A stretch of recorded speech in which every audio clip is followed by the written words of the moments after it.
Ashraf Ghani is there, we are not going to talk to the Afghan government.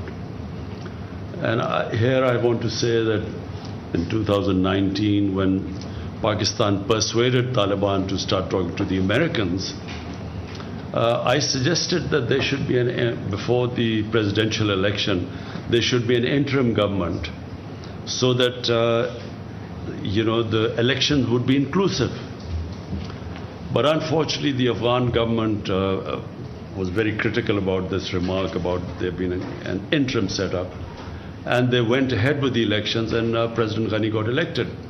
Now, once President Ghani got elected and the Taliban got excluded, it was always going to be a problem from then onwards, because Ashraf Ghani insisted that the Taliban should talk to him.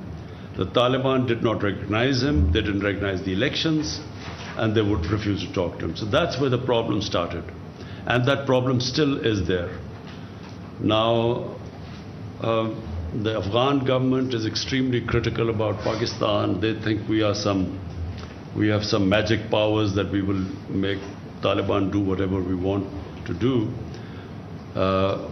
They don't realize that that the Taliban, the moment the Americans started drawing down their troops, and especially when they gave an exit, from then onwards, our leverage on Taliban was minuscule, diminished, because the Taliban thought they had won the war.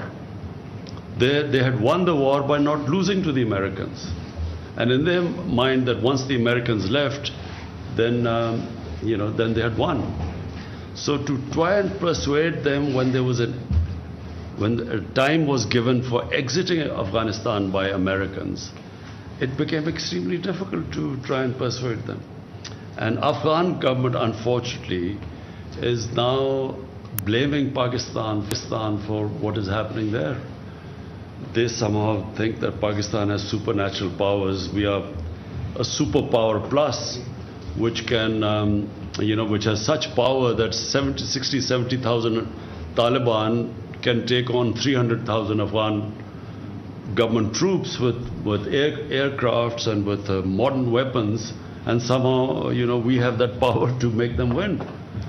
So the Afghan government, and the other reason is Afghan government, I think, right now, from what I can see, they are blaming Pakistan, as well as they are now trying everything to somehow get the Americans back into Afghanistan.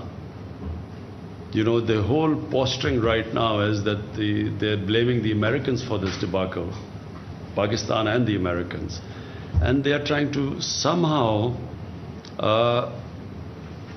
persuade the Americans to actually intervene, and their political system who are listening to the Taliban and using these things that women are at risk, and all those who supported the NATO troops, they are at risk, and somehow they want the Americans to again intervene.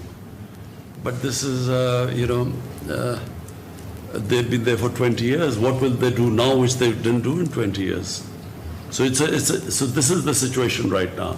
You asked me a question about us being worried. We are worried because the direct impact of this descending into a prolonged civil war, this is what we think will happen. It will be a prolonged, protracted civil war, and the country that will be most affected after Afghanistan will be Pakistan.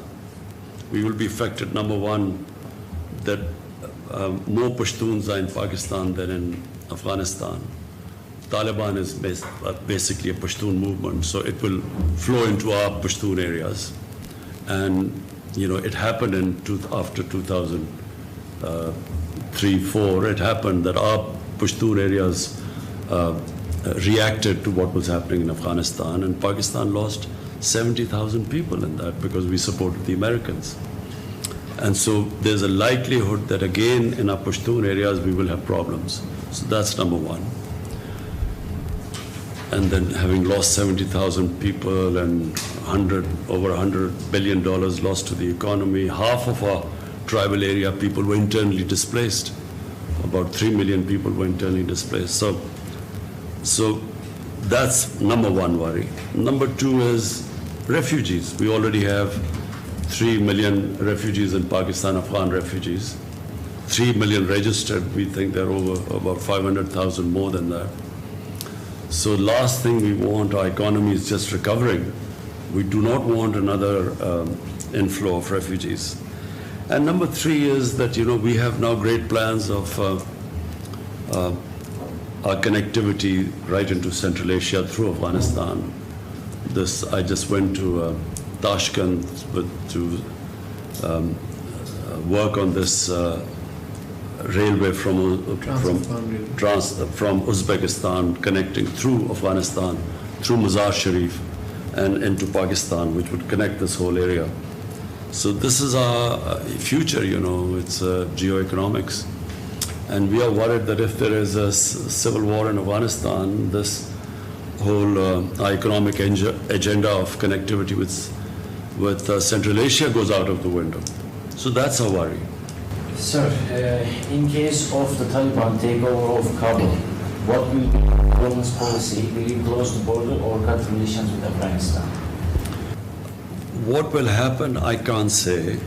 But what Pakistan wants is Pakistan will deal with any government that is elected or selected by the people of Afghanistan. So whoever people of Afghanistan, the government they feel represents them, Pakistan will work with them, whichever that government is.